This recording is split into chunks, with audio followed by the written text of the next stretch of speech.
Hello, and welcome to another edition of Elizabeth Burnt, This and That. It's an evening edition from the Grassy Knoll. And welcome back. If you watched my prior video, I just recently discovered that Stand By Me actually was filmed in 1986, but the story itself is more, I would say, 60s, late 60s, 1970s. But the movie I'm going to be talking about right now is October Sky. Now, I've seen this movie 2 times, and it is one of my absolute favorites. Same here, one of my favorites. It is a spectacular movie. It's more along the lines of Stand and Deliver or Dead Poets Society or Good Will Hunting.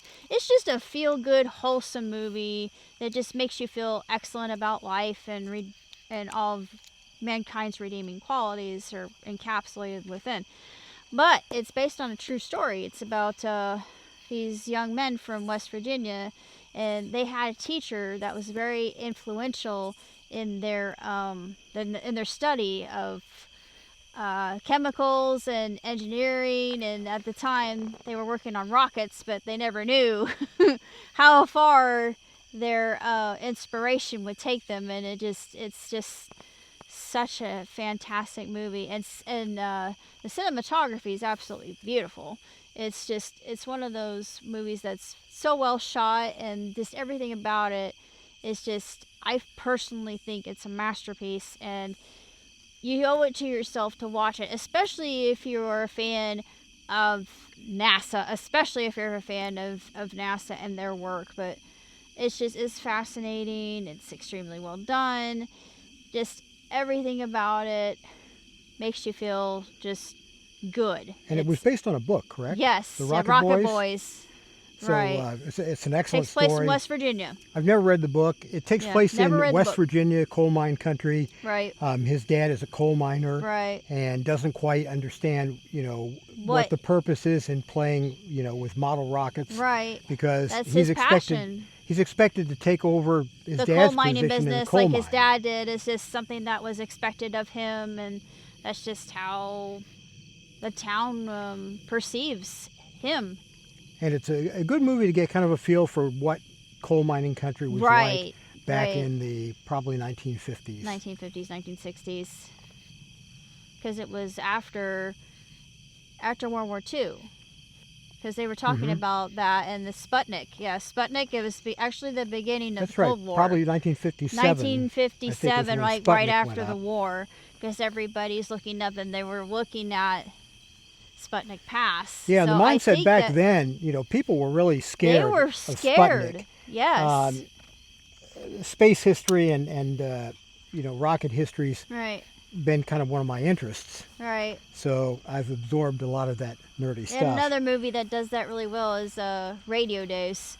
Woody Allen's Radio Days, because they do a little snippet of it. They kind of look up, and we've been meaning to watch that. You've Radio seen Days, it, I haven't. We did, but you forgot.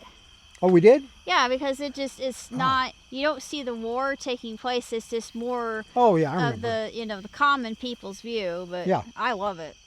But, I like Woody Allen's work. But Sputnik scared a lot of people because it did. Here you've got this Russian thing flying overhead. And the sound. And their thought was, and ham radio operators could pick it up and hear the telemetry beeps on they the didn't radios. know what that was. And it was, going overhead. Sure. The beeps confirmed that it was going overhead. Right. And I think sometimes they could see it. They could probably see it around sunset. Yeah. After the sun they could went look down. up and it would go across the sky. As far as Americans knew, the Russians could drop an atomic bomb off of it.